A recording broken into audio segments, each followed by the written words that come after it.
क्या हार का क्या क्या मुख्य कारण मानते हैं राठौड़ साहब? मतलब इतने उनका इतना ऑरा है, ऐसे ही उनकी एक छवि है, एक इमेज ऐसी है कि जनता का कोई भी आदमी उनके पास जाता है तो वो कोई काम के लिए मना नहीं करते हैं। राठौड़ साहब का चुनाव हारने से चूरू जिले के आम व्यक्ति को बड़ा नुकसान हुआ। चाहे मनोज जी न्यांगली ने धोखा दिया कि लालजी तो मात्र एक डम्मी एमएलए है, बड़े मजबूत मुख्यमंत्री है भजन लाल जी। विधानसभा चल रही है जी, उसमें जो सवाल पूछे जा रहे हैं और जिस बेबाकी से लाल जी उनका जवाब दे रहे हैं, जो सवाल पूछ रहे हैं, कौन लिख के देता है? तभी मतलब सैकड़ों की भीड़ एकदम राहुल जी के साथ आ जाती है। ऐसा पता नहीं कैसे होता है, जो मंच पे जाते हैं तो राहुल कसवां जिंदाबाद के नारे लगते हैं। कसवां परिवार में मुझे नहीं लगता कि राहुल जी जैसा इंटेलिजेंट आदमी, मैं तो राम सिंह जी को भी बोलने में नहीं मानता हूँ इतना, हालांकि उन्होंने इतना लंबा कार्यकाल रहा है उनका। कृष्णा पूनिया जी से बातचीत होती है आपकी? वो राजनीतिक चश्मे से नहीं देखे तो वो हमारे जिले का और हमारे राजस्थान का, हमारे देश का गौरव है। ठीक है। नमस्ते, मैं रणवीर सिंह भाटी और आप देख रहे हैं गपशप विद रणवीर। आज के हमारे इस पॉडकास्ट के कार्यक्रम में हमारे साथ हैं चूरू शहर के नामचीन लोगों में मुख्य एक ऐसा नाम, एक लेखक, स्वयंसेवक, विश्लेषक, विचारक, पूर्व नगर मंत्री, पूर्व जिला संयोजक, पूर्व युवा मोर्चा जिला अध्यक्ष व महामंत्री, वर्तमान जोधपुर संभाग शहर प्रभारी व प्रदेश मंत्री, भाजपा राजस्थान से, सौम्य और आकर्षक मुस्कान के धनी आदरणीय डॉक्टर वासुदेव जी चावला।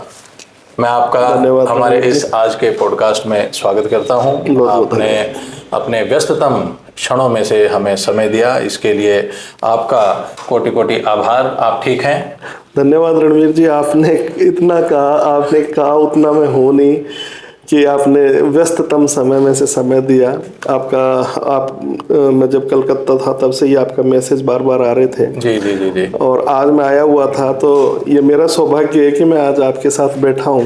बहुत बहुत धन्यवाद, बहुत बहुत धन्यवाद। और वो आपको थोड़ा सा मैं करेक्ट करना चाहूँगा, मैं प्रदेश मंत्री अभी हूँ नहीं, पूर्व प्रदेश मंत्री, क्षमा चाहेंगे, संभाग का, बीकानेर संभाग का सह प्रभारी हूँ। ठीक है, बहुत बढ़िया। तो अभी आपको बंगाल भेज रखा है, चुनावों की तैयारियां कैसी चल रही हैं? प्रभार दे रखा है आपको? हाँ, एक जाधवपुर जिला है, जाधवपुर जिला है बंगाल में। संगठनात्मक स्ट्रक्चर ऐसा है कि वहाँ लोकसभा के अनुसार ही भारतीय जनता पार्टी के ने जिले बना रखे हैं। ठीक है। तो मेरा जो जिला है उसका नाम जाधवपुर जिला है और जाधवपुर में सोनारपुर उत्तर नाम की विधानसभा है, जिसमें मेरे को प्रवासी प्रभारी के नाते मैं काम देख रहा हूँ। टिकटों का आवंटन अभी नहीं हुआ है? टिकटों का आवंटन अभी तो चुनाव भी डिक्लेयर नहीं हुए। भारतीय जनता पार्टी का ये सूक्ष्म मैनेजमेंट कह सकते हो कि वो जब जहाँ चुनाव होते हैं वहाँ वो चुनाव उसकी तैयारी में उसी दिन लग जाती है जिस दिन चुनाव का रिजल्ट आता है। अगला चुनाव कहाँ होना है? अगला चुनाव तो अभी उसी के निमित्त मेरे जैसे पूरे देश से ही सभी विधानसभाओं में कार्यकर्ता लगे हैं कि भारतीय जनता पार्टी किस प्रकार विन हो। ठीक है। आप अभी कितने टाइम से हैं बंगाल? मैं वहाँ 1 तारीख से हूँ बंगाल में। एक फरवरी से? 1 फरवरी से। ठीक है, लगभग 1 महीना होने को आया है, मतलब आधा हो जाएगा अभी। और अभी मैं आपसे पूछना चाह रहा हूँ, वहाँ ममता जी की सरकार है? जी। ठीक है। राजस्थान में भाजपा की सरकार है, भजन लाल सरकार है। दोनों में क्या अंतर देखते हैं? लोकतंत्र का अंतर देखते हैं। लोकतंत्र का अंतर देखते हैं। जो मीडिया में दिखाया जा रहा है, जो टीवी में दिखाया जा रहा है, वो बहुत कम दिखाया जा रहा है। ऐसा है वहाँ? हाँ, ऐसा है। ऐसे कार्यकर्ता देखे हैं। हाँ। हमारे यहाँ जो लोकतंत्र जिंदा है, हाँ। वहाँ लोकतंत्र नहीं है। यहाँ कभी भारतीय जनता पार्टी की सरकार होती है तो कभी कांग्रेस की होती है, पर जो कार्यकर्ता आपस में एनिमी नहीं होते। ठीक है। वहाँ तो मर्डर तक हो जाते हैं। अच्छा, आपस में। और मैंने बहुत से और आपको, लेकिन उनमें एक चीज ये देखो कि भारतीय जनता पार्टी का बूथ का कार्यकर्ता वहाँ इतना मजबूती से लड़ता है, चूंकि वहाँ उनकी सत्ता है, तो सत्ता में और पार्टी में वहाँ कोई अंतर नहीं है। नहीं है। वहाँ जो कर्मचारी है वो उस सरकार का पार्ट बन के ही काम करते हैं। ठीक है। और कार्यकर्ताओं के घर जला दिए वहां चुनावों के बाद में। अच्छा। घर जला दिए गए, उनके मर्डर हो गए, उनको अपना व्यापार छोड़ के एक जगह से दूसरी जगह शिफ्ट होना पड़ता। जीरो सुनवाई, जीरो सुनवाई। मारने वाले भी वही, न्याय करने वाले वही, अंग्रेज सुनवाई करने वाले भी वही, वकील भी वही, मुलजिम भी वही। तो वो जिसके साथ जो करे सो करे, सब विचारणीय है। विचारणीय है। ठीक है। मैं आपसे पूछना चाह रहा था, आप जिस पद पे हैं, जो आपके पूर्व पद जितने आपको मिले हैं, उनके कर्तव्य और उत्तरदायित्व क्या रहते हैं? और ये आवंटित कौन करता है? ये जो पद है, ये कौन आपको ये पद देते हैं? ये तो पार्टी ही निर्णय करती है। पार्टी का जो श्रेष्ठ नेतृत्व होता है वो आपस में सब लोग बैठ के करते हैं कि किस कार्यकर्ता का कहाँ कंजप्शन है। ठीक है। मैं जब से यूँ कहना चाहिए कि मैं संघ का स्वयंसेवक हूँ। हाँ। और मैं भी स्वयंसेवक हूँ। बिल्कुल, अपन स्वयंसेवक हैं। तो मैं सबसे पहला शाखा में गए तो शाखा के ही दायित्व मिले। शाखा में कार्यवाह भी रहा मैं, और अलग अलग जिम्मेदारियां मिली। मुख्य शिक्षक रहा, शाखा कार्यवाह रहा। उसके बाद में मैं संघ में सहनगर कार्यवाह रहा, सायं भाग कार्यवाह रहा, नगर बौद्धिक प्रमुख रहा। फिर मैं विद्यार्थी परिषद का कार्यकर्ता रहा। विद्यार्थी परिषद में मैं सबसे पहले मेरे पास जो जिम्मेदारी मिली वो मेरे को मिली सहनगर प्रमुख। ठीक है। उसके बाद में मिली मेरे को नगर मंत्री के बाद में बना मैं जिला संयोजक और प्रदेश कार्यकारिणी सदस्य। एक लंबी फेरिस्त है। हाँ, लंबी तो। और इसके साथ साथ गुरुजी जन्म शताब्दी वर्ष 2006 में मैं तहसील महाविद्यालय प्रमुख भी रहा। ठीक है। फिर मेरे को 2008 में मैं भारतीय जनता पार्टी में युवा मोर्चा का जिला महामंत्री बना। 2008 में? 2008। और राजनीति में रुचि कब से शुरू हो गई थी? पहले स्कूलों में मॉनिटर बनते थे, फिर मॉनिटर के बाद में स्कूलों में प्रधानमंत्री बनाते थे साहब। बनाते, हाँ बिल्कुल बनाते थे 8वीं तक की स्कूलों में। हाँ। और फिर अपन बड़ी स्कूलों में आ जाते थे, सीनियर सेकेंडरी में, तो वहाँ सीआर होता था। ठीक है। स्कूलों में अपने 8वीं तक की मैं मॉनिटर हूँ, वहाँ सीआर। अच्छा। तो मैं स्कूल में हमेशा ही मॉनिटर रहा, और फिर वहाँ वो प्रधानमंत्री बना देते थे। और फिर सीनियर सेकेंडरी स्कूल में आ गया तो वहाँ मैं सीआर रहा। तो ये तो शुरू से ही साथ ही चल रहा है सब। ठीक है। राठौड़ साहब के आप मुख्य सारथियों में से हैं? मैं कार्यकर्ता हूँ उनका। आप उनके कार्यकर्ता हैं? कार्यकर्ता हूँ मैं। ठीक है। खूब नाम आता है, जहाँ राठौड़ साहब होते हैं वहाँ आप लगभग होते ही हैं। हाँ हाँ। ठीक है। अच्छा, अभी जो पीछे विधानसभा चुनाव हुए थे, मैं लगभग हर पॉडकास्ट में ये पूछता हूँ और आप ज़्यादा गहराई से इस चीज़ को समझ सकते हैं। जो विधानसभा चुनाव हुए, तारानगर से आदरणीय राठौड़ साहब ने चुनाव लड़ा और सामने बुढ़ानिया जी थे। आपकी एक ऑडियो भी वायरल हुई थी। आपने किसी से पूछा, रामनिवास जी थे या क्या नाम था उनका, उनसे आपसे पूछा थे के करी के हमारे, मैं पहला हाँ भरी, फिर वोट कौन दिया और क्या, आपने ऐसा कुछ कहा। तो क्या हार का क्या मुख्य कारण मानते हैं राठौड़ साहब? मतलब इतने उनका इतना ऑरा है, ऐसे ही उनकी एक छवि है, एक इमेज ऐसी है कि जनता का कोई भी आदमी उनके पास जाता है तो वो कोई काम के लिए मना नहीं करते हैं। उसके बावजूद भी ऐसा क्या, जख्म भर जाते हैं। क्या हो जाता है? जब जख्म भर जाते हैं तो फिर उनको कुरेदने का कोई अर्थ नहीं रहता। कई बार ये पता होना चाहिए कि वो जख्म हुआ कैसे। वो जख्म का सबको पता है। जब कई बार क्या है कि जब वो एक फिल्म का डायलॉग है, हमें तो अपनों ने लूटा, गैरों में कहाँ दम था, हमारी कश्ती वहां डूबी जहां पानी कम था। ठीक है। राठौड़ साहब के इस चुनाव के बारे में ज्यादा तो क्या ही बात करे। तो उन जख्मों को कुरेदने से किसी का भला नहीं होने वाला। जनता में पर राठौड़ साहब का चुनाव हारने से चूरू जिले के आम व्यक्ति को बड़ा नुकसान हुआ, चाहे वो बीजेपी का कार्यकर्ता हो, कांग्रेस का हो, किसी का भी हो। चूरू जिले विशेषतः तारानगर को, पूरे चूरू जिले को ही हुआ, तारानगर को भी हुआ। आज राठौड़ साहब चुनाव जीतते तो इस जिले की परिस्थितियां, पॉलिटिकल परिस्थितियां अलग होती है। हर प्रकार की परिस्थिति अलग होती है। चुनाव आप मेरे से ही पूछना चाह रहे हैं, जबकि जिले का हर व्यक्ति जानता है कि राठौड़ साहब के साथ वहां तारानगर में क्या हुआ। तो आप ज्यादा करीब हैं। नहीं, आप एक चीज गहराई से, आपको बंगाल भेजा गया है तो बहुत सोच समझ के भेजा गया होगा कि वासुदेव जी में ये चीज है, ये उनके दिमाग में ये चीज है, ऐसा सोच सकते हैं। जो राठौड़ साहब के साथ हुआ उसका परिणाम, हाँ मैंने बुक्स भी लिखी है। हाँ। उसका वो सबको सामने दिख ही रहा है, सबको पता है कि किस प्रकार के लोगों ने क्या किया, और वो एक प्रकार से ओपन ही हुए थे साहब। तो मैं सोच रहा हूँ आज का ये जो पॉडकास्ट है उसमें जातिवाद हुआ, सारी चीजें राजस्थान में मैं एक चीज समझता हूँ कि मैं बंगाल के संदर्भ में बात करूँ, वहाँ जाति आधारित चुनाव नहीं है साहब, बंगाल धर्म आधारित है, वहाँ धर्म आधारित है, यहाँ जाति आधारित है। यहाँ उम्मीदवार भी जाति देख के पार्टियां तय करती है, वहाँ ये नहीं है। वहाँ धर्म आधारित भी नहीं कह सकते, पर वहाँ की यहाँ की परिस्थितियां बड़ी विचित्र सी है, अलग है। राठौड़ साहब को एक चक्रव्यूह में जिस प्रकार से फंसाया गया, हाँ, बाकी खैर जो कहते हैं ना कि आप देखते हो कि आप गाड़ी चला रहे हो 80 की स्पीड से चला रहे हो और इतने में आपके सामने एक ब्रेकर आ गया, ब्रेकर के बाद में आपकी गाड़ी ये तो 80 तो नहीं रहती, वो 100-125 ही चलती है। बिल्कुल बिल्कुल। तो कई बार ब्रेकर इसलिए भी आ जाते हैं, तो क्या आगे प्रकृति को मंजूर है क्या नहीं है वो तो आगे देखेंगे, क्या होगा, अच्छा ही होगा जो होगा। प्रकृति ने क्या उनके लिए तय किया है, ईश्वर ने उनके लिए क्या तय किया है, अब जो हुआ उस बारे में ज़्यादा कुछ कहना नहीं। हमने तो ये तय किया है कि जो हो गया सो हो गया, अब सबका साथ सबका विकास, इस चूरू जिले को आगे बढ़ाना है। राठौड़ साहब का भी यही कहना है कि जो हुआ सो हुआ। हम सबको चूरू जिले की जनता ने इतना प्यार और समर्थन दिया है कि इस चूरू जिले को आगे बढ़ाना है, चूरू जिले को हमें विकसित जिलों की श्रेणी में लाके खड़ा करना है। ठीक, अच्छा, जो आपको वोट नहीं देता उसका काम करवाते हो? उसका भी काम करवाते हैं अगर उसका वाजिब काम है। वाजिब काम है, वाजिब काम है तो एक वीडियो वायरल हुई थी राठौड़ साहब की, आपको याद है? मुझे अपन वोट कौन दिया, कोई रिश्तेदार काख मगाल के लाने की जरूरत नहीं है, सुनी थी आपने? मैंने उसको देखा नहीं था, देखा नहीं आपने। पर राठौड़ साहब ने वो शायद कोई क्या परिस्थितियां थी, किसने क्या कहलवा दिया होगा उसमें मुझे नहीं पता, पर राठौड़ साहब तो बदनाम भी इसी बारे में कार्यकर्ताओं में कि यार ये जाते हैं उसका काम कर देते हैं।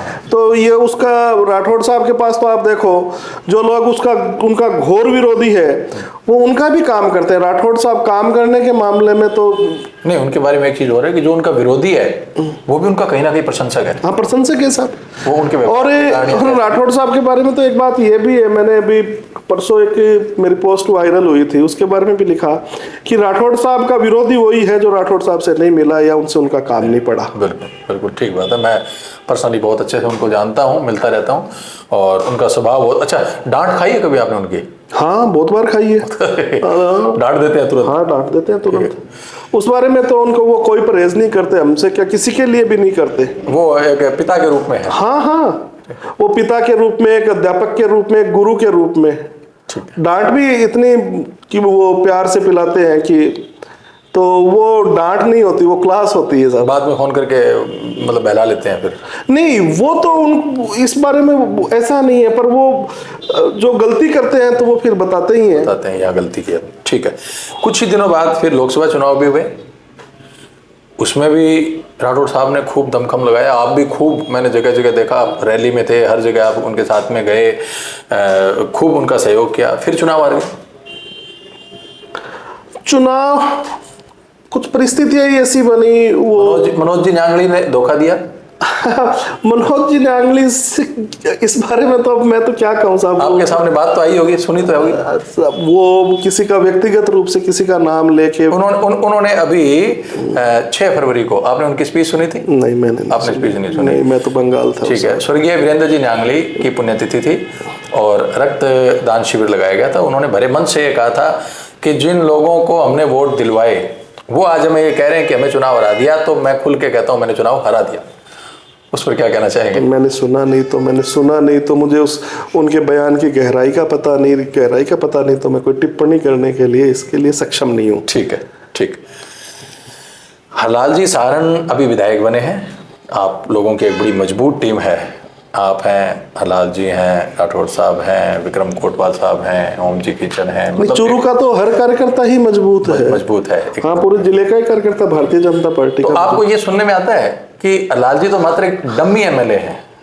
क्या बात कर रहे हैं साहब? हरलाल जी डमी तो ये होता है कि जैसे किसी को घर में बिठाया, घर से लाए, या जैसे किसी जी डमी नहीं मैं डमी यहाँ पर नहीं कैसे, क्या बात कर रहे हो? भजनलाल जी को कैसे कह सकते हो डमी सीएम? क्या बात कर रहे हो? तो उनसे इतने बड़े बड़े सीनियर नेता थे, तो क्या हो गया साहब? वो पार्टी ने, यही तो भारतीय जनता पार्टी की खूबसूरती है ना। एक नया है, नया एमएलए। तो क्या हो गया साहब, मैं जिलाध्यक्ष बना तो मैं राजस्थान का सबसे कम उम्र का जिलाध्यक्ष था। भजन लाल जी ने जो निर्णय किए वो आज तक की राजनीति में कोई कर ही नहीं पाया। हाँ। जितनी मजबूती से वो निर्णय किए, उन्होंने बड़ी मजबूती से निर्णय किए। हरलाल जी अभी जो यमुना जल समझौता है वो आज तक कोई भी मुख्यमंत्री नहीं कर पाया। उन्होंने जिस मजबूती के साथ किया, कांग्रेस ने जिस तरह रेवड़ियों की तरह जिले बनाए थे, और राजनीति में रहते हुए कोई व्यक्ति बने हुए जिलों को परिस्थिति अनुकूल वापिस फैसला लेके उनको हटा दे, बड़े मजबूत मुख्यमंत्री है भजन लाल जी। अच्छा, ऐसा आप मानते हैं? मानते नहीं है साहब। ठीक है। अच्छा, अभी विधानसभा चल रही है जी, उसमें जो सवाल पूछे जा रहे हैं और जिस बेबाकी से हरलाल जी उनका जवाब दे रहे हैं, जो सवाल पूछ रहे हैं, कौन लिख के देता है? क्या बात कर रहे हो? कौन लिख के देता? खुद लिखते हैं। और लाल जी को क्या समझते हो, वो नीचे से आए हुए कार्यकर्ता हैं, वो प्रधान रहे हैं, वो जिला प्रमुख रहे हैं, वो मंडल अध्यक्ष रहे हैं, वो युवा मोर्चा के अध्यक्ष रहे, वो जिला अध्यक्ष रहे, वो प्रदेश कार्यकारिणी सदस्य रहे। हरलाल जी के बारे में ऐसे कैसे? ये तो कुछ जो विरोधी लोग हैं वो ये कहते हैं डमी। किसको बोलते हैं? डमी बोलते हैं। जैसे मैं आज राजनीति कर रहा हूँ, डमी का मतलब यहाँ कहने का ये है कि राठौड़ साहब विधायकी कर रहे हैं और उनका नाम है हरलाल सारंग चूरू विधायक। बस ये तो सब विरोधियों के पास कोई मुद्दे नहीं है तो ऐसे फालतू बातें करते हैं। मैं तो इनको फालतू बात ही समझता हूं। इंटेलिजेंस लेवल कैसा है उनका, हरलाल जी का? हाँ। मैंने क्या कहा?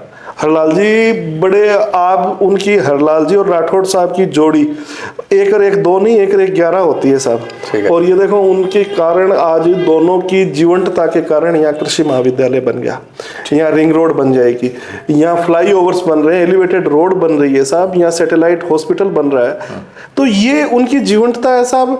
और उन्होंने, उनका मैच्योरिटी लेवल इतना हाई कि वो हर काम को कितना शिद्दत के साथ करते हैं सब। ठीक। वंदे भारत अभी शुरू हुई है अपने चूरू से, उसमें किसकी भूमिका है? सभी अपना अपना वो कह रहे हैं कि कसवा जी कह रहे हैं ये मेरी वजह से हुआ है, और आप कह रहे हैं ये हमारी वजह से हुआ है, यहाँ तक कि मनोज जी भी कह रहे हैं कि हमने भी खूब प्रयास किए थे। अच्छा, जब मंच पहले तो मैं इसी का जवाब ले लेता हूँ, फिर उसके बाद शुरू करूँगा। ये किसकी वजह से हुआ है?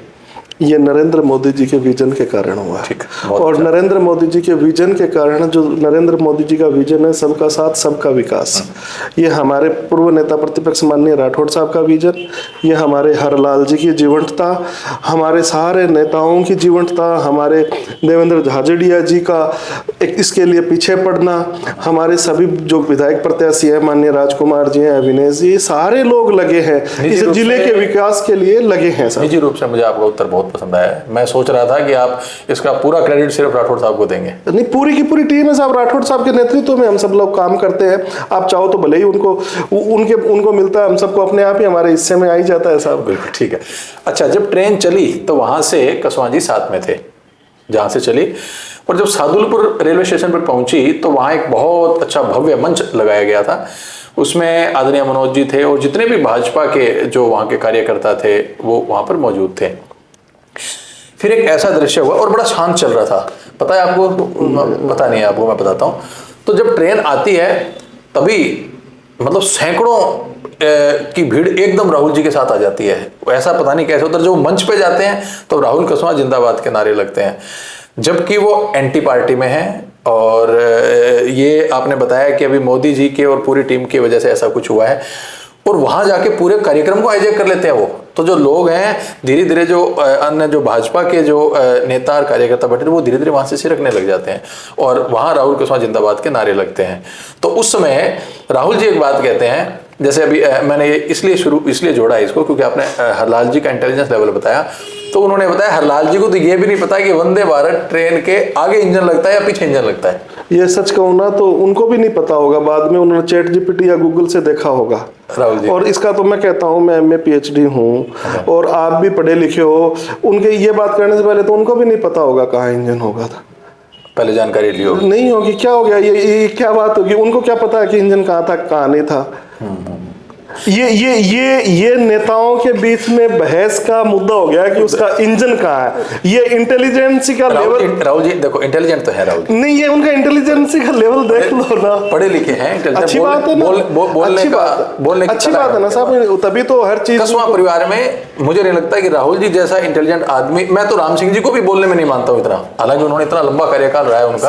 अच्छा करे हमारे हमारी जो सबसे बड़ी पंचायत है उसमें जिले का नेतृत्व कर रहे हैं वो, उनका इंटेलिजेंस लेवल अच्छा है। तो बातचीत होती है आपकी उनसे? नहीं, मेरी कोई बातचीत नहीं होती। मिलते भी नहीं है? नहीं। कभी आमने सामने टकराव हो जाता है तो? इन दिनों में तो नहीं हुआ। नजरें फेर लेते हैं? अब ऐसी तो कोई स्थिति नहीं है। ऐसी कोई स्थिति नहीं, और है तो वो अपने दाने पानी में मस्त, हम हमारे दाने पानी में। अच्छा, कभी आपने ये नहीं कहा, राठौड़ साहब ने कहा कि साहब छोड़ो ना, कितनी पुरानी आपकी इतनी मतलब दोस्ती थी, अब छोड़ो उन पुराने दिनों को? राठौड़ साहब ने तो हमेशा छोड़ा ही है साहब। अच्छा, राठौड़ साहब तो आपने कभी कहा नहीं कभी साहब एक बार चलो आप फोन करो और यूं कहो राम सिंह भाई जी जो हो गया सो हो गया? सब ठीक ही था यार रणवीर सिंह जी, इस चुनाव से पहले तक सब ठीक था, सामान्य ही था। अच्छा। फिर चला के उन्होंने जो भी है, पर ठीक ही था उनका, मैं जहाँ तक मानता हूँ, क्योंकि पर मैं इसमें ज़्यादा इस बारे में ज़्यादा चर्चा करेंगे नहीं। राठौड़ साहब ने अपनी तरफ से हमेशा इन रिश्तों को निभाने की बहुत कोशिश करी। ठीक। राकेश जी जांगीड़ आपके मित्र हैं? हाँ, मित्र है, बातचीत होती रहती है? हाँ बिल्कुल, आपस में मिलते रहते हैं? बिल्कुल मिलते रहते हैं। अच्छा, आपने ये भी एक खबर है जनता में कि राकेश जी जांगीड़ ने भी और वोट नहीं दिलवाए राठौड़ साहब को। उनका ये मानना था कि अगर यहाँ से राठौड़ साहब जी जाते हैं तो मेरा हमेशा के लिए पत्ता साफ हो जाएगा और मैं शायद यहाँ कभी चुनाव नहीं। ऐसी कुछ सच्चाई है? अरे नहीं है कोई सच्चाई नहीं। राकेश जी जांगीड़ एक नीचे से भारतीय जनता पार्टी के सामान्य कार्यकर्ता से लेके वो पार्षद रहे, वो यूँ कहना चाहिए चेयरमैन प्रतिनिधि रहे, वो भारतीय जनता पार्टी के प्रत्याशी रहे। ऐसा कुछ चुनाव भी लड़े हैं? चुनाव, हाँ, प्रत्याशी रहे ना, तो ऐसा कुछ नहीं है। अगर माननीय राठौड़ साहब जीत जाते तो राठौड़ साहब के बाद में वहाँ संभालने वाले भी वही हैं, राकेश जी और राठौड़ साहब में तो कोई अंतर वाली बात ही नहीं है। वो तो दो शरीर एक आत्मा, ऐसा कुछ है नहीं। बहुत बढ़िया। वासुदेव जी चावला के मन में कभी ख्याल नहीं आया कि मुझे भी विधानसभा का टिकट मिलना चाहिए, मैं कहीं ना कहीं मैं भी चुनाव लड़ूं? इतने मतलब जिन्होंने अंगुली थामी राठौड़ साहब की, वो सब कहीं ना कहीं बढ़ गए और मैं भी मतलब विधायक कम से कम विधानसभा के दर्शन करूं। मैं संघ का स्वयंसेवक रहा हूँ, मैं द्वितीय वर्ष शिक्षित स्वयंसेवक हूँ। मेरे बारे में ये सोचने वाले लोग बहुत थे साहब। भारतीय जनता पार्टी का श्रेष्ठ नेतृत्व है राजनीति में, और इसकी दूसरी बात यह भी है कि राजनीति में रहने वाले लोगों की कहीं ना कहीं ये महत्वाकांक्षा तो होती भी है, तो मैं भी उस महत्वाकांक्षा से बचा हुआ नहीं हूँ। लेकिन मेरे बारे में फैसला मेरी पार्टी करेगी, मेरी पार्टी का श्रेष्ठ नेतृत्व करेगा, हमारे लीडर्स करेंगे। ये बड़ी अच्छी बात कही है जी। ठीक, बहुत बढ़िया। चूरू में आप कहीं से भी घुसते हैं, सब जगह बुरा हाल है, देखते होंगे आप? नहीं, आप बुरा हाल नहीं कह सकते साहब। वो जब अपन घर में कंस्ट्रक्शन करते हैं तो हालात वो होती है, तो वही है RUB। तो ये तो साहब आप एक गृह प्रवेश से पहले जो उसको सजावट होती है, ये आप कह रहे हो इधर भी अपन जयपुर जाते हैं तो ये जो ब्रिज बन रहा है, पहले ये सोचा गया था कि शायद इसको रेलवे पार उतारा जाएगा, पहले ये सोचा गया था, लेकिन इसको पहले उतार दिया। अगर जो पहले ब्रिज बना हुआ है वो टूटा हुआ है तो इसका फायदा क्या होगा? अभी एलिवेटेड रोड बनके उसमें जो खामियां थी वो भी दूर हो जाएगी। एलिवेटेड रोड का भी वो जो रेलवे क्रॉसिंग है रहेगा पहले से ही, वो ऊपर तक, उसके ऊपर तो नहीं जाएगा? कौन सी रेलवे क्रॉसिंग है? अपन जयपुर जाते हैं तो ये अग्रसेन नगर में उतरेगा ना, अग्रसेन नगर में तो वो जो पुल पहले जो टूटा हुआ है जिसपे भारी वाहन। अच्छा, आप सॉरी, आप उसकी बात कर रहे हो। उसके लिए भी हरलाल जी और राठौड़ साहब बार बार डिमांड कर रहे हैं पैसे की। उसको भी नव निर्माण थोड़ा सा इसको अगर और आगे हो जाए तो उस बारे में भी बार बार हो रही है, तो वो निश्चित रूप से होगा ही। और आप जो कह रहे हो ना चूरू में, ये तो साहब चूरू सुंदर बनने की दिशा में कदम है। जब अपन गृह निर्माण कराते हैं तो एक बार तो तकलीफ होती है, बिगड़ती है साहब, तो ये चीज। अच्छा साहब यहाँ रहे चिकित्सा मंत्री और बड़े युवा काल में चिकित्सा मंत्री रहे, जब उनके ऊर्जा स्तर बहुत मतलब हाई रहा होगा। डेढ़राज भरतिया हॉस्पिटल जो है, आपको लगता नहीं एक मॉडल हॉस्पिटल बन सकता था, जैसे मॉडल स्कूल होते हैं? हम बात कर रहे थे डेढ़राज भरतिया हॉस्पिटल की, तो राठौड़ साहब इतने समय पहले अपने युवा अवस्था में चिकित्सा मंत्री बने और उस हॉस्पिटल को आज एक मॉडल हॉस्पिटल बनना चाहिए था। उसकी कैसे नज़र मतलब उससे हटाई गई, उसको अच्छे से देखा नहीं गया। आज वहाँ इतनी गंदगी है, सेवाएं ठप हैं, कहाँ कमी रही होंगी? आपने कभी कहा नहीं राठौड़ साहब को ये क्या हो रहा है चूरू शहर के? सर, आदमी का सोचने का नजरिया आज के दिन का होता है। कई बार आप देखते नहीं हो कि आज सोना 1.5 लाख रुपए तोला है। हाँ। और अपने ये सोचते यार इससे अच्छा तो ये होता जब ये 5,000 रुपए तोड़ा थे ना, तो मैं 10-20 किलो ले लेता। ठीक था। अपनी स्थिति वही है साहब, उस समय भी अपनी स्थिति नहीं थी, आज भी स्थिति नहीं होती।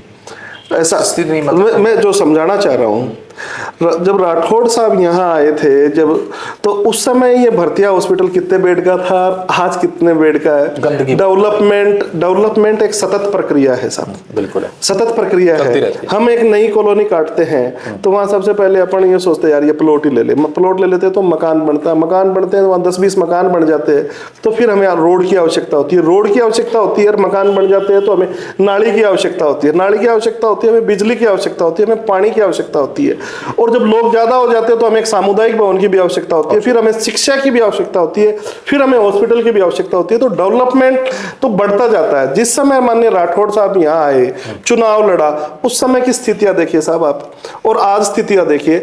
इन्होंने तो जीरो से शुरू किया साहब। भरतिया हॉस्पिटल उस समय कितने बेड का था, फिर आज कितना हो गया, और आप भरतिया हॉस्पिटल को भरतिया हॉस्पिटल क्यों कह रहे हो? आज ये मेडिकल कॉलेज की ओर आ गया। मानता हूं इसके कि ये जिस समय जिस स्थिति में होना चाहिए, जिस गति से होना चाहिए उस गति से नहीं हो पाया, फिर भी लगे हुए हैं। आज आप ये देखिए मेडिकल कॉलेज चूरू में, कल्पना करना, चूरू में मेडिकल कॉलेज खुली है। चूरू में आज अपने संभाग का 40 साल से आप राजा हैं चूरू के, 40 साल से मालिक हैं आप। सर आप राजा नहीं कह सकते, सेवक कह सकते, सेवक मान लीजिए। राजा में सेवक में फर्क होता है। आपका ही है चूरू। और जो राठौड़ साहब जिन परिस्थितियों में चुनाव लड़ते हैं, जांगली जी ने मालिक बताया था राठौड़ साहब को कि चूरू के मालिक हैं। राठौड़, मैं जो क्या कहना चाह रहा हूँ, अब अपन बात करें राठौड़ साहब रोज जिस परिस्थितियों में चुनाव लड़े, ये चूरू विधानसभा उन परिस्थितियों में उनको रोज व्यक्ति मैन टू मैन एक एक आदमी के काम में वो इतने व्यस्त रहे हैं जिसकी कोई सीमा ही नहीं रही साहब। फिर भी आप देखो नेचर पार्क देखो ना, जो राठौड़ साहब के बारे में कहते हैं ना कुछ नहीं किया, वो नेचर पार्क देख लो, वो भरतिया हॉस्पिटल देख लो, वो मेडिकल कॉलेज देख लो, वो स्टेडियम देख लो, वो अपने क्या कहना चाहिए एसटीसी कॉलेज देख लो, आप गर्ल्स कॉलेज देख लो, आप लॉ कॉलेज देख लो। सब कहना वो ही कह रहे हैं ना। तो कई बार ऐसे लोग भी देखे साहब जो ये डेवलपमेंट, इससे पहले क्या था, सबसे पहले तो सरकार ने जो किया वो माननीय राठौड़ साहब के कालखंड में ही किया काम। इससे पहले तो जो था वो हमारे सेठ साहूकारों ने ही बनाया है। राठौड़ साहब, आपको ध्यान हो तो एक बार चूरू उत्सव हुआ था, चूरू उत्सव हुआ, उस समय एक गेट बना था जहां आज स्टेडियम है, तो राठौड़ साहब ने कहा यहाँ स्टेडियम बनेगा और उसका गेट ही ऐसा ही बनेगा। तो वो जो हमारे जो स्टेडियम का गेट है वो वैसा ही बना हुआ है। तो ये स्टेडियम भी तो राठौड़ साहब की देन है साहब, अपने एसटीसी कॉलेज उनकी देन है, अपने मेडिकल कॉलेज उनकी देन, अपने गर्ल्स कॉलेज, अपने लॉ कॉलेज, ये सब उन्हीं की देन है साहब। एक आदमी से उनके कालखंड में आप और क्या उम्मीद करते हो साहब? ठीक है, चूरू पुलिस की जो कार्य प्रणाली है, संतुष्ट हैं आप उससे? सब काम अच्छा ही कर रहे हैं हमारे एसपी साहब, कोशिश भी कर रहे हैं। अभी क्राइम पे बहुत सीमा तक अंकुश भी लगा है। भजन लाल जी ने, क्राइम नहीं रुक रहा है, नशा नहीं रुक रहा है, ये बड़ी एक चिंता की बात है। जो नशा है, एसपी साहब से बात भी हुई में, जो पंजाब में चिट्टा हुआ करता था वो चूरू में है। ये इस लड़ाई को तो हम सबको लड़ना पड़ेगा, वरना अपने आने वाली नस्लें खत्म हो जाएगी। तो उसके लिए आप मेरी और पराक्रम जी की और राठौड़ साहब की एसपी साहब से इस बारे में बात भी हुई। एसपी साहब ने एक टास्क फोर्स भी बनाई है कि जहां जहां इनके सेंटर है, सेंटर मतलब जहां जहां ये उसे ऐसी संभावना हो सकती है कि यहाँ बिकता है, वहां एसपी साहब एक टास्क फोर्स बना के इस पे काम कर रहे हैं। ठीक है, अभी आपने पराक्रम जी का नाम लिया, तो आजकल पराक्रम जी क्या है, सामाजिक जो मंच है उन पर काफ़ी देखे जाते हैं और रैलियों में भी देखे जाते हैं। आपको ऐसा महसूस नहीं होता कि उन्हें बहुत समय पहले आना चाहिए था? राठौड़ साहब ने पराक्रम जी को जिस समय उनको राजनीति में लाना चाहिए था उस समय उन्होंने उससे दूर रखा, और अब तो ये सोच रहे हैं कि एक नई भालेरी विधानसभा बनाई जाएगी, वहाँ से पराक्रम जी को खड़ा किया जाएगा और यहाँ से, जिसमें काफ़ी राजपूतों के गांव मिलाए गए हैं, वहाँ से इनको विधायक बनाया जाएगा।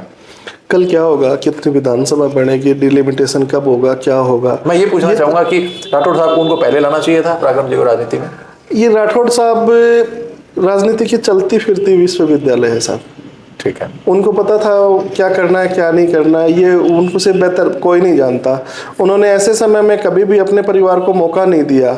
जब जब उन्होंने मौका मिला तो आम कार्यकर्ताओं को मौका मिला। आप कहना ये चाह रहे हैं कि जब राठौड़ साहब तारानगर गए तो उनको पराक्रम जी को लाना चाहिए था, जैसा अन्य जगह हुआ, जैसे साधु राठौड़ साहब और पराक्रम जी और राहुल जी तो शायद एक ही सेम ही एज के हैं, पर वहाँ तो उनकी धर्मपत्नी जी को भी मौका मिला, उनको भी मौका मिला, वो उन्होंने जिला प्रमुख भी बनाया। इनको जब जब मौका मिला तो इन्होंने आम कार्यकर्ता को ही मौका दिया। सीधे हैं थोड़े, पराक्रम जी सीधे तेज सरल तरार नहीं है। वह किस दृष्टि से कह रहे हो? तेज तरार का राजनीतिक मतलब गुण है उनमें? राजनीतिक गुण क्यों नहीं होंगे साहब, बहुत अच्छे राजनीतिक गुण है, बहुत बचपन से देखते आ रहे हैं। हाँ हाँ, क्यों नहीं, क्या बात कर रहे हो। ठीक। एक और मुख्य सवाल मैं आपसे पूछना चाहूंगा, आजकल एप्स्टीन फाइल्स का नाम सुन रहे हैं आप काफी? मैंने सुना पर मैं ज्यादा उसका मेरे को नॉलेज नहीं है साहब। नहीं दिया। छोटे छोटे बच्चों के साथ क्या हुआ उसमें, और लगभग देशों के जो बड़े बड़े नेता हैं उनमें उनके नाम आ रहे हैं। भारत में भी 2-4 नेताओं के नाम आए हैं, क्या कहना चाहेंगे इस पर? नहीं, मुझे जिसकी ज्यादा जानकारी नहीं उस बारे में ज्यादा कुछ नहीं। आपको पता नहीं है, ठीक है। कृष्णा पूनिया जी से बातचीत होती है आपकी? कहीं किसी सार्वजनिक समारोह में जाते हैं, मिल जाते हैं तो बड़ी उनका बड़ी बहन की तरह स्नेह रहता है। ठीक है। बहुत, वो राजनीतिक चश्मे से नहीं देखे तो वो हमारे जिले का और हमारे राजस्थान का, हमारे देश का गौरव है। ठीक है। उनके 5 साल का कार्यकाल से मतलब से संतुष्ट हैं आप? कैसा रहा कैसा नहीं? मैं कांग्रेस के कार्यकाल से संतुष्ट नहीं हूँ। संतुष्ट नहीं है? नहीं हूँ उनका। लेकिन कृष्णा जी ने काम खूब करवाया है। आप कभी सादुलपुर से भादरा गए थे? नहीं, मेरा उधर जाने का नहीं गए। अच्छा, तो उसके बीच में एक छोटा सा कस्बा जो तहसील बन चुका है, सिद्धमुख आता है। लोग ऐसा करने लग गए थे कि सिद्धमुख से सिवानी और सिवानी से फिर राजगढ़ जाते थे, सादुलपुर जाते थे। और जो रोड बनवाई एमडीआर, वो कृष्णा जी ने बनवाई। जनता मौका नेता को किस लिए देती है? काम करवाने के लिए। काम करवाने। अगर उन्होंने पहले भी बहुत नेता उनको अगर काम किया, उसने उस चीज को भुनाया और उन्होंने उस जनता के कर्ज को उतारा, तो वो धन्यवाद की पात्र है। उनसे पहले आदरणीय मनोज जी विधायक रहे हैं, कमला जी। मैंने क्या निवेदन किया? ख्याल नहीं आया कि हमें मतलब जनता परेशान। हर नेता का अलग विजन होता है साहब। मैं वही पूछना चाह रहा हूँ कृष्णा जी का। क्योंकि वो पढ़ी लिखी है, उन्होंने पूरी दुनिया देखी है, देश देखा है, तो उन्होंने अगर अपने विजन को काम में लिया जनता के हित में, तो अच्छी बात है। ठीक। अच्छा, एक सज्जन हैं राकेश जानी, वो आपके लिए लिखते हैं, इतने सालों से मंत्री पद और राज होने के बाद भी जिला मुख्यालय पर जल भराव और पीने के लिए मीठे पानी की व्यवस्था तक नहीं है। आप क्या कर रहे हैं? इसका मुख्य कारण कौन? ऐसे सवालों का आज चूरू जिले में अपनी योजना का पानी आया, वो मिठाई पानी है साहब। अपनी योजना का पानी आया। जल भराव तो बहुत, जल भराव की जो है, आपने देखा होगा, जल भराव की जो समस्या है, चूरू की जो सेप है वो एक कटोरा नुमा सेप है साहब। उसके बाद में भी इस बार आपने देखा होगा कि चूरू में कोई जल भराव नहीं हुआ। इस बार जब इतनी बरसात हुई, मेरे संज्ञान में नहीं है, लेकिन जैसा कि पूछा है तो अब नहीं, मैं बता देता हूँ। और जो समस्याएं हैं, उन समस्याओं को अगर हम ठीक नहीं करेंगे तो वो ठीक नहीं है बात। और उन समस्याएं जो है उनको ठीक करने के लिए हमारे विधायक जी इसमें सतत रूप से पूरी की पूरी भारतीय जनता पार्टी की टीम लगी है। राकेश जी जो सवाल कर रहे हैं, ये जो जल भराव की समस्या, इसके लिए देखा जाए तो हम सारे लोग दोषी हैं। दोषी हैं? हम सब लोग दोषी हैं। कैसे निराकरण होगा इसका? इसका निराकरण होगा सबसे चैरिटी बिगिनिंग एट होम की बजाय charity beginning at my self से होगा। आज भी लोग इतनी जागरूकता करवाने के बावजूद भी आज भी कचरा लोग नालियों में डालते हैं साहब, और सारी की सारी नालियां चौक हो जाती है। डिसिप्लिन नहीं है जनता, डिसिप्लिन नहीं है साहब। ठीक। और उस डिसिप्लिन के लिए खुद को ही जागना पड़ेगा। ये नहीं कि मैं आपको जगा दूंगा, आप भी जागोगे और मैं भी जागूंगा। वो नालियां चौक हो जाती है, उसके बावजूद जब बरसात होती है तो वो चौक होती है, तो पानी सड़क पे आ जाता है साहब। फिर भी समस्या है। उनके निराकरण के लिए जो सरकार को और हमारे जनप्रतिनिधियों को जो करना चाहिए, उसमें निश्चित रूप से कराएंगे। इन समस्याओं को कोशिश करेंगे कि दोबारा नहीं हो। ठीक। एक शंकर लेगा है, वो लिखते हैं, डबल इंजन की सरकार होते हुए भी किसान फसल बीमा के लिए दर दर की ठोकरें क्यों खा रहा है, और कारण क्या रहा है, और बकाया बीमा क्लेम कब तक मिलेगा, यह बात जरूर पूछना। मोदी जी और भजन लाल जी किसान के विकास के लिए सतत प्रक्रिया उन्होंने लगा रखी है। फिर भी किसान धरना देते हैं, उनके खिलाफ आंदोलन हुए बड़े बड़े। कहीं ना कहीं अगर समस्याएं हैं तो उनको दूर करने के पूरे प्रयत्न किए जाएंगे, प्रयत्न किए भी जा रहे हैं। मोदी जी मैं मोदी जी से बहुत बार मिला हूँ। स्वभाव कैसा है उनका? मोदी जी का मित्रवत स्वभाव है, मित्रवत स्वभाव है, और एक पिता तुल्य स्वभाव है। मोदी जी का 2-3 बार तो मेरे को बात करने का भी मौका मिला, जब सर्जिकल स्ट्राइक करके वो सीधे चूरू ही आए थे। ठीक है, हाँ। वो उनका एक पहले भी उन्होंने कहा था चूरू आने के, जब देश नहीं बिकने दूंगा। हाँ, तो वो सर्जिकल स्ट्राइक के तुरंत बाद रात को सर्जिकल स्ट्राइक हुई थी, सुबह चूरू हुई, चूरू आए थे, वो चूरू आए थे तो उस समय हम सबके साथ ही मिलके उस समय बात करी थी, सब कार्यकर्ताओं से वो खुल के बात कर रहे थे। सबको साथ लेके चलते हैं। हाँ, सबको साथ लेके। भजन लाल जी से भी बातचीत हुई आपकी, मिले हैं? भजन लाल जी मैं तो एक टीम में रहे हैं साहब। हाँ। वो हमारे महामंत्री थे, मैं प्रदेश मंत्री। ठीक, उनका स्वभाव कैसा है? बहुत अच्छा स्वभाव है साहब। एक सामान्य कार्यकर्ता आज मुख्यमंत्री है, और भजन लाल जी जैसा कार्यकर्ता वो दूर से आवाज लगा लेते हैं, हाँ भाई। अच्छा, तो भजन लाल जी सामान्य कार्यकर्ता वासु बोलते हैं आप? हाँ, वासु भाई बोलते हैं, मेरे भाई, मेरे भाई नाम लेते हैं वो सब। ठीक है। एक पवन मूंड पिक्कू लिखते हैं, सिद्धमुख नहर के बारे में चर्चा करो, खेतों में पानी लगने लग जाए तो शायद बीमे की जरूरत ही ना पड़े। बहुत अच्छी बात है। सिद्धमुख नहर एक बहुत बड़ा मुद्दा है, पिछले 50 सालों से ऐसे जागरूक लोगों की बात यहाँ तक पहुँच रही है, और सिद्धमुख में ही नहीं पूरे जिले में ही नहर का पानी आए और खेती हो, तो इससे अच्छा तो कुछ हो ही नहीं सकता। अभी भजन लाल जी ने जो समझौता किया हरियाणा से, उसका पानी अपने यहाँ आएगा और उस सिंचाई में उसका उपयोग हो जाए साहब, इससे बड़ा क्या बात होगी। ठीक। अच्छा, अभी लोगों में एक और चर्चा है कि चूरू में लोकसभा की एससी सीट लाई जा रही है, सच्चाई है इसमें? ये तो अभी क्या ही पता चलेगा साहब, डिलिमिटेशन आपके सुनने में तो आया होगा। सामान्य बातें लोग करते हैं, पर मैंने ज्यादा इस पे सुना नहीं। नहीं। ये ऐसा तो नहीं है कि राहुल जी को यहाँ से दरकिनार करके यहाँ से मतलब उनकी राजनीति खत्म की जा रही हो और अपने ही किसी ऐसे इंसान को लाया जा रहा हो, किसी कार्यकर्ता को लाया जा रहा हो? ये ऐसे फैसले, डिलिमिटेशन का फैसला तो सरकारें ऊपर के लेवल से करती है साहब, मेरे और आपके चाहने से नहीं करेगी। ठीक है। बहुत ही मतलब चतुरता से आप जवाब दे देते हैं। ठीक है। अभी भारतीय टीम जीती है, पाकिस्तान मैच देखते हैं, क्रिकेट देखते हैं आप? क्रिकेट तो देखता हूँ, खाली समय में मौका मिल जाता है, देख जाते हैं। ठीक है। घर पे देखते हैं, बाहर देखते हैं, मोबाइल में देखते हैं? घर पे कौन कौन है? घर में माँ है, भाई है, भाभी है, भाई साहब के 4 बच्चे हैं। जॉइंट फैमिली है? जॉइंट फैमिली है। बहुत बढ़िया, बहुत अच्छा है। ठीक है। तो अभी भारतीय टीम जीती, जो आज के खिलाड़ी हैं क्या संदेश देना चाहेंगे? जीतते रहो, जीतते रहो, जीत की रीत ही निराली है। हाँ। जीत की तो रीत ही निराली है। अच्छा, इससे बात मेरे को एक बात याद आई कि दो विपरीत दल के कार्यकर्ता आपस में लड़ते हैं, बैर पाल लेते हैं, केस मुकदमे हो जाते हैं, और वहीं ये पता चलता है कि 2 बड़े पार्टी के नेता गले मिल रहे हैं आपस में मंच पर। वो उनकी तारीफ करते नहीं थकते, वो उनकी तारीफ विचारों की लड़ाई, समझ गए आप? ये विचारों की लड़ाई है। आप समझ गए? मैं समझ गया, ये विचारों की लड़ाई है, व्यक्तिगत लड़ाइयाँ नहीं है। ठीक है। और होना भी चाहिए, क्योंकि पर दोनों दलों में होते हुए बहुत सी बार ऐसा हो भी जाता है। तो पर राठौड़ साहब ने हमेशा यही सिखाया कि जो विचार है जो है वो वहां तक ही रहे। लड़ाई को क्यों नहीं सिखाया? जनता भी को भी सिखाया। अपने आसरा जी और राठौड़ साहब गले मिल रहे हैं। हाँ। लेकिन जनता को यह संदेश नहीं दे रहे हैं कि वो जनता को ही तो संदेश है साहब, वो गले मिल रहे हैं, वो और किसको संदेश है? उन्होंने कोई बंद कमरे में गले थोड़ी मिले, वो तो सार्वजनिक रूप से मिले। हरियाणा चुनाव में कोइंसिडेंटली एक ही होटल में ठहरे थे माननीय राठौड़ साहब और डोटासरा जी। अच्छा। वहां भी मिले, वहां भी इसी गर्मजोशी से मिले। अच्छा, बहुत बढ़िया। चलो, आज का जो युवा है, जो हमारे देश की रीढ़ की हड्डी है, बैकबोन है, फ्यूचर है, उनके लिए 2 शब्द।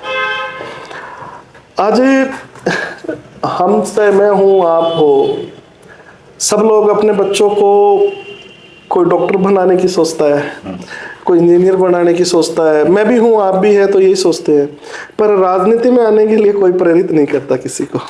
राजनीति में या तो कि पहले तो कॉलेज के समय में भी ज़्यादा आ जाते थे छात्र नेता बन के, पर मैं कहता हूँ युवाओं से एक बात है, ज़्यादा से ज़्यादा लोगों को राजनीति में भाग लेना चाहिए। हाँ, और ज़्यादा से ज़्यादा अगर वो राजनीति में भाग लेंगे तो अच्छे लोग अगर इसमें राजनीति में रहेंगे तो ये देश की राजनीति बढ़ेगी, देश का डेवलपमेंट बढ़ेगा।